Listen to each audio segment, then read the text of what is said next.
We're sitting down with real estate operators, investors, and industry leaders to break down what actually working in today's market. Today, I'm joined with Esteban Flores, broker and owner of Effective Real Estate and Effective Properties based in South Texas.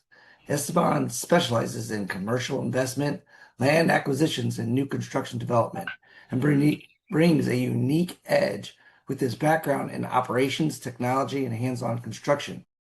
He also plays a key role in shaping the industry through his involvement with Texas realtors and as a federal political coordinator, connecting real estate with public policy and at the national level. Esteban, excited to have you on today. Hey Joe, thank you for having me. So, can you share a bit about your role and how it fits into the bigger picture and how you got into the business? Sure, sounds good. Like you mentioned, I'm the broker and owner of Effective Real Estate. So we manage about 25 agents in South Texas, all the way from McAllen to South Padre Island. And we also have a construction and development company. So we're also building new construction, developing land. We work primarily with investors throughout the state. And we have a lot of foreign national investors as well that are looking to invest in the state of Texas. So it all goes hand in hand. And on top of that, we do also have a property management company. So it's really full circle from helping find raw land to developing it, to building on it, to leasing and managing it, and then again to reselling it. Wow, so you've got brokerage, you've got development, you got property management, you've got investor work all under the same umbrella. What does a typical day look like for you? Yeah, so it just depends on a day-to-day basis. We have a great team though, and we have it compartmentalized into the different businesses. Like I said, a lot of delegation. Like I mentioned, we have a great team, great staff, great agents, great clients that are easy to work with. So it really depends. And also, I have an office in South Padre Island, another office in McAllen, which is a little bit over an hour away. So some days I'm on the island, living in island time in paradise. The other days I'm in my headquarters in McAllen. So I'm doing a lot of commuting. I also hold a lot of volunteer positions with Texas Realtors and with the National Association of Realtors. So a lot of travel on top of that. So I'm living by my calendar. If it's not on my calendar, it's tough for me to get to it sometimes. So yeah, I gotta love technology. That makes sense. What are some major shifts that you're seeing right now in the real estate market in your area in South Texas? Yeah, we're a lot of shifts coming to this area. Texas has kind of been, just bursting at the seams, especially in South Texas. A lot of growth in this area, a lot of development. We're along the border with Mexico, so we get a lot of the logistics side of things, manufacturing, import, export, a lot of investments coming to the region, big industrial investments. Lately, Elon Musk has taken a big interest in our area. He's very bullish in our area. They just built SpaceX in Brownsville, which is right around the Wow. corner from yeah South Padre Island. So we're seeing rockets shoot out into space. A lot of big manufacturing and engineering and industrial jobs. We got the port of Brownsville also expanding, and a big huge LNG project. So a lot of jobs coming to the area that weren't here before, and a lot of very high-paying jobs. So everybody has a need for real estate as the economy continues to grow and to boom down here in South Texas. That's interesting, crazy, and exciting all at the same thing. Um, with your involvement at both the local and national level, how are policy changes or political dynamics impacting real estate investors and developers right now? Yeah, so, a lot of changes in policy and a lot of just changes all around. Texas is a very business-friendly state. We're looking to attract those kind of big investments to our markets. So just a lot of changes all around. Interest rates are always playing a big factor. Tariff talks have, you know, kind of created a level of uncertainty until the dust settles. Uh, and we're dealing with a lot of the same issues that the rest of the country is dealing with. Um, with inflation, high interest rates, those kind of things, high gas prices. But being along the border also, we've been kind of impacted a lot by a lot of the immigration talks, a lot of the ICE raids and everything, especially on construction sites, because you have these huge developments going up, and then all of a sudden ICE started, cracking down on construction workers and everything. So just kind of some shifts that you gotta work around and take into consideration, that is different than what would have been the norm a couple of years ago. Right, right, right. Huh. And how has increase in foreign investment interest affected your strategy or deal flow? Yeah, so I actually was appointed to be the global ambassador to Mexico, Honduras, and Guatemala by the National Association of Realtors. So it's a really cool gig. I've been traveling a lot to Mexico, traveling to a lot of the border cities, and I've gotten to know a lot of the Mexican realtors. They have a great association down there called AMPI, which is like the equivalent of our National Association of Realtors. And Mexico also has its challenges with policy and with government and with inflation and interest rates. So we get a lot of foreign investors looking to invest in Texas because it's a more secure market. It's a more, you get higher returns on investment, more stabilized. A lot of foreign investors want to receive their investments in dollars. So a lot of people bringing big, big funding to the region. That's got to help a lot. So in your current state, what is working well for you in your business, and what has been the frustrating or harder than expected things in your business? Yeah, it's just creating the right systems and the right kind of flow of things. Um, Technology has played a big role in things. You want to have just crisp, clean marketing. You want to get to the point on things. Really focus on making the best use of your time. And nowadays, with AI and everything, and all the different players in the technology space, you gotta go with what works. And one of our competitive advantages here is just being attentive to your clients. Real estate is still a very personalized business to bit, like person to person, trusting industry. You want to do business with people that you trust, people that you know. Real estate's also very hyper local. You gotta know your market, know have that market confidence, know the area, what's coming to the area, who the major players are in the area, the big developers, and work well with them.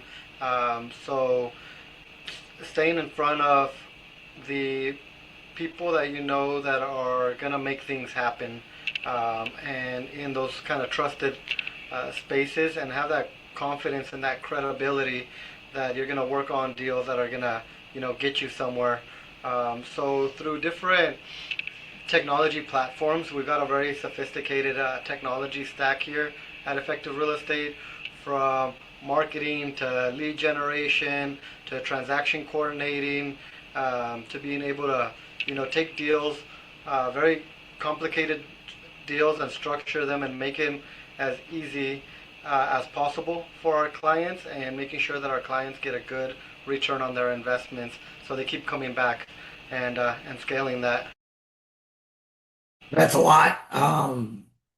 So talking about your operations and technologies, where do you feel most people in real estate are still behind in technology?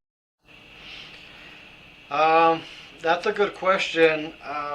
Yeah, and it depends. I mean, real estate, everybody has kind of like their own way of doing things.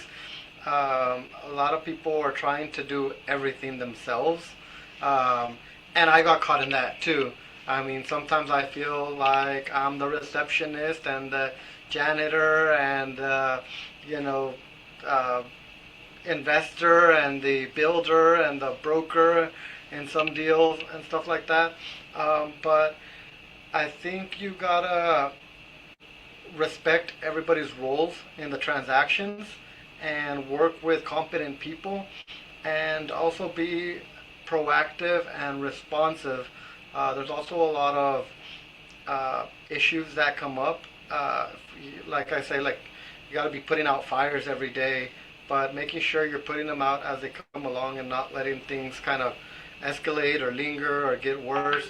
So, Right, so right. always, responding to that text message or that phone call or taking that difficult negotiation or that difficult client. But what I like to teach my agents on is sometimes deals get complicated, but you got to keep on trying to push that deal forward. And sometimes you get to a point where that deal is stuck and you can't keep pushing it forward. But there's other people on the other side of that deal, and you want to keep on pushing that relationship forward. So even if the deal doesn't, get stuck somewhere or doesn't happen, you still push the relationship forward with your clients, with everybody else on the other side of the deal, because that deal might come back around and it'll get unstuck. But you already have that great relationship to where you know what you need to do to execute and get things done and get things closed. Okay. So, which matrix are you most focused on improving right now? Is it deal volume, margins, investor relationships, or is it something else? Yeah, so right now, and my staff gets so mad at me because right now I'm like push everything forward, like everything we got, like in all directions. You got to keep pushing forward, and sometimes they're like stick to one thing and do that one thing. I'm like, or I could just do everything at the same time, and they get so pissed off. But it's delegating. At the end of the day, it's delegating and putting the right people in the right places and being able to hand things off. And I tell my staff also, like sometimes I'm running 100 miles per hour, and I'm catching things and grabbing things and throwing things behind me, and I need my staff to be right behind me and catching what I throw at them and for them to be able to run with it and keep on moving forward with it. So it's also like knowing what we're all working on. So that's what a lot of my day consists of, is just staying on task with all of our projects, and having all my staff know what we're working on, what they need to be working on, and keeping me updated on on things every step of the way, in a way where I don't have to spend all that time on a specific task, but I know it's getting done. Okay, okay. Well, where do you want to be in the next 6 to 12 months from now, both personally and across your business? Yeah, that's a great question, and I'm very like faith based. So a lot of things I'm like, you know what? I just do my best and forget the rest. I leave things in God's hands. Obviously, Yeah. I want to grow. I want to scale. I want to open up more offices throughout the state of Texas. I would like to open up offices in Mexico. But at the same time, I'm like, I gotta stay grounded, and I gotta focus on my area and my backyard before I start thinking about going out into other markets, because every market is very specific.